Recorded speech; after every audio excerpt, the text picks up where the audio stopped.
Good morning and welcome to another edition of your weekly program, Corporate Governance Platform, brought to you by the Institute of Chartered Secretaries and Administrators of Nigeria, ICSAN. I am Funmi Omoburiu.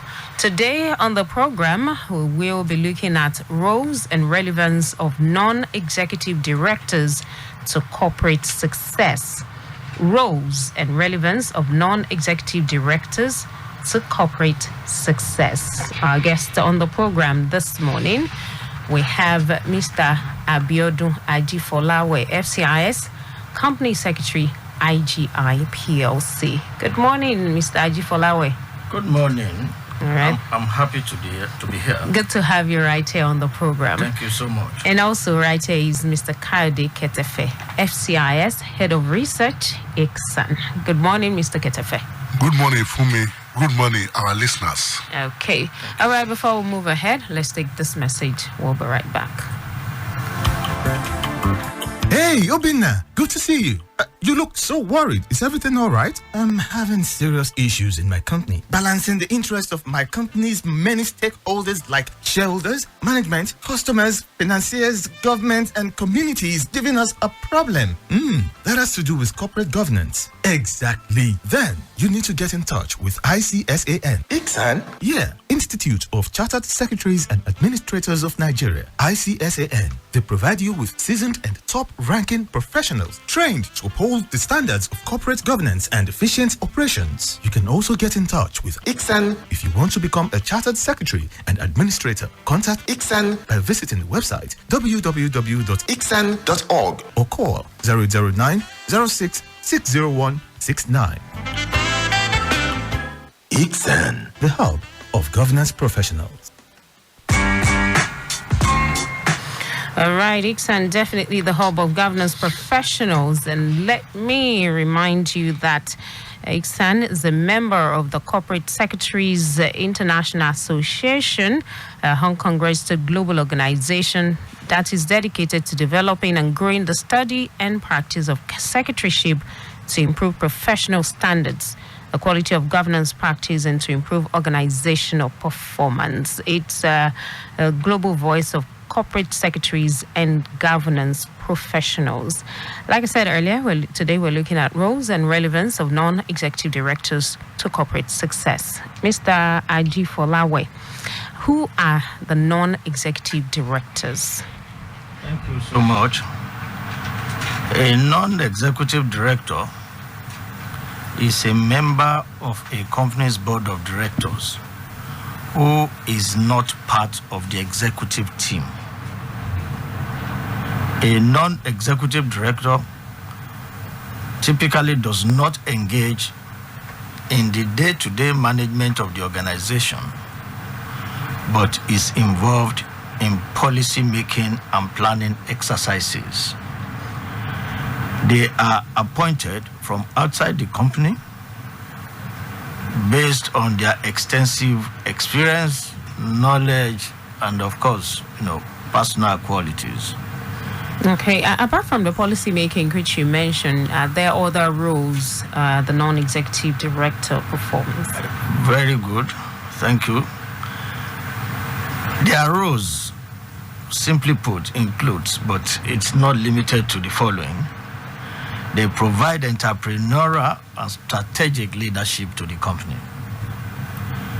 They constructively challenge and scrutinize the performance of management in meeting agreed goals and objectives. And of course, they must have a fair idea of financial management. Not that they are expected, all of them are expected to be accountants, okay, but they need to be able to identify with trends in financial reporting and then enable them to ask the right questions. What special benefits do these non-executive directors bring to an organization? Thank you. I have mentioned their roles. Yes. If those roles are performed adequately well, it will relate to benefits to the organization. And so, in this context, I would like to say as they provide entrepreneurial strategic leadership. This gives the company the necessary or desired leadership, which stimulates growth for the organization. And as they constructively challenge and scrutinize the performance of management in the observance of their agreed goals and objectives, they act as watchdogs of the management. And well, it's not only to introduce a situation of checks and balances, which is very necessary in corporate management, they also provide the necessary drive that could galvanize the management for better and measurable achievements. Now, let's look at the distinguishing factors between a non-executive director and an independent non-executive director. Thank you. A non-executive, of course, the two of them are both non-executive directors. But a non-executive director is a director who is not in the employment of the company. All right, that's the independent. No. That's the non-executive. That's non-executive. And they do not involve in day-to-day running of the business, but they monitor the executive activity and contribute to the development of strategy. Okay. However, independent non-executive directors are also non-executive directors, but they are those non-executive directors who, apart from just their statutory director's remuneration, which they earn yearly, okay, does not have any material pecuniary relationship or transactions with the company or its promoters or senior management or subsidiaries, which may affect the independence of that particular director. So in essence, independent directors are non-executive directors without attachment to the company. No share qualification, nothing. They were just appointed to serve as independent directors, independent of any shareholder or any shareholding or any business relationship with the company. Okay, so why is it a governance practice that non-executive director should not be involved in day-to-day running of the organization? Well, this governance practice, let me say, is enshrined in the various codes of corporate governance, particularly the Nigerian Code of Corporate Governance 2018, in order to guarantee a clear separation of responsibilities between the leadership of the board and the executive management. For example, the SECG code that I mentioned recommends that the chairman of the board should be a non-executive director and not be involved in the day-to-day running of the operations of the company. This separation of powers allows non-executive directors to hold the management accountable and get the management evaluated based on set goals. All right, so let's also look at another provision of the code. Yes. That for a non-executive director to be independent, he should not render any professional, consultancy, or other advisory services to the company or the group other than in the capacity of a director. Okay. Let's look at why this provision is there, why particularly so. Thank you very much. Let me answer it very straight. This is particularly so in order to prevent the non-executive directors from a conflict of interest situation. Okay. As a non-executive director, whether independent or not, you are expected to be the watchdog of management.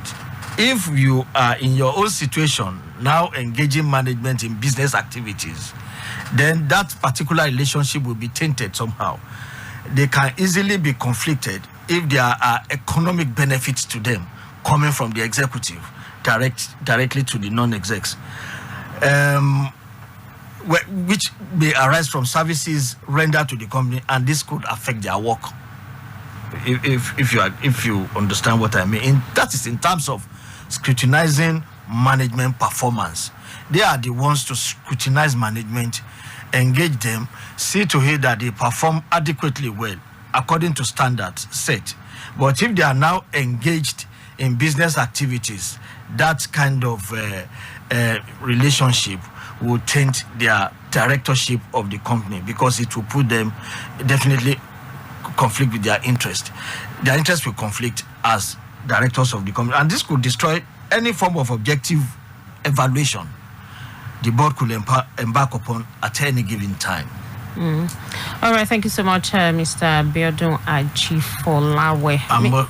I'm most grateful to be here. I also want to thank you for the support you have been rendering to the Institute. May God continue to bless your station. Amen. Thank you so much. Thank you so much. All right, Mr. Ketafe, let's have some announcements. Thank you very much, Fumi. The first announcement today is on the forthcoming ICSAN 2020 Roundtable on Corporate Governance. The Institute of Charter Secretaries and Administrators of Nigeria, ICSAN, is hereby inviting all our members, other governance professionals, and members of the public generally to participate in our 2020 Roundtable on Corporate Governance. The 2020 Roundtable on Corporate Governance is scheduled to hold on Thursday, December 10, 2020.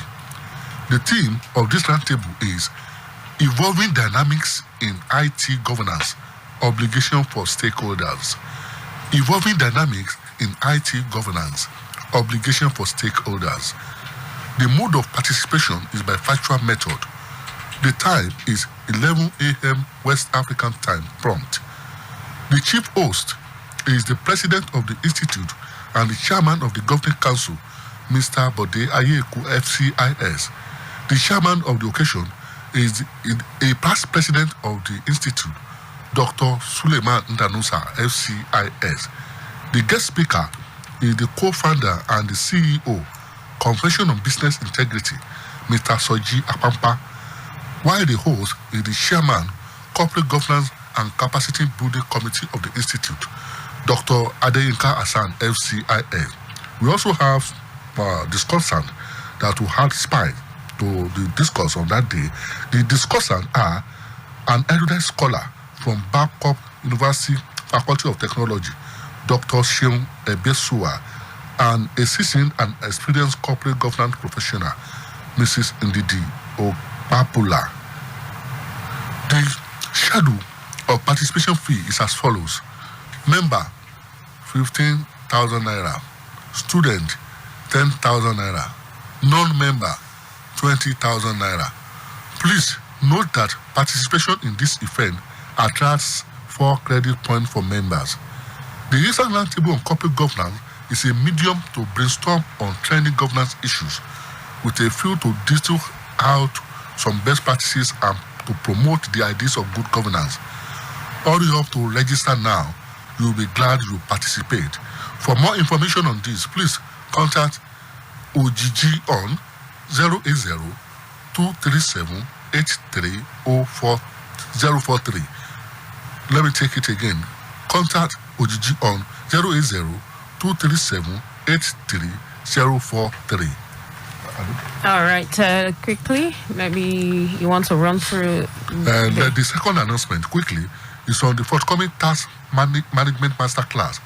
This is to inform governance professionals in office and other interested stakeholders that the Institute of Charter Secretaries and Administrators of Nigeria, ICSAN, is organizing in collaboration with Charter Institute of Taxation of Nigeria, CITN, a task management masterclass.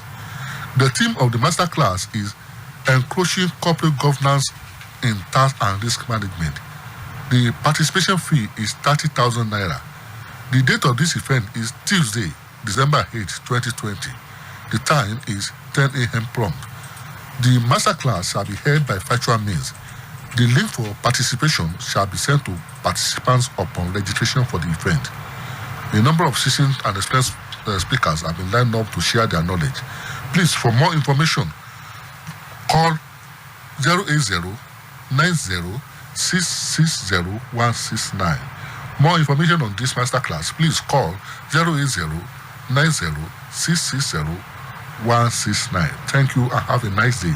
All right, thank you so much, Mr. Kayode Ketefe, FCIS Head of Research, ICSAN, and also our guest speaker this morning, Mr. Abiodun Ajifolawe, FCIS Company Secretary, IGI PLC. It's been wonderful having you gentlemen on the program this morning. And that's a bit this morning on Corporate Governance Platform, brought to you by the Institute of Chartered Secretaries and Administrators of Nigeria, ICSAN. I am Funmi Omoburiwo.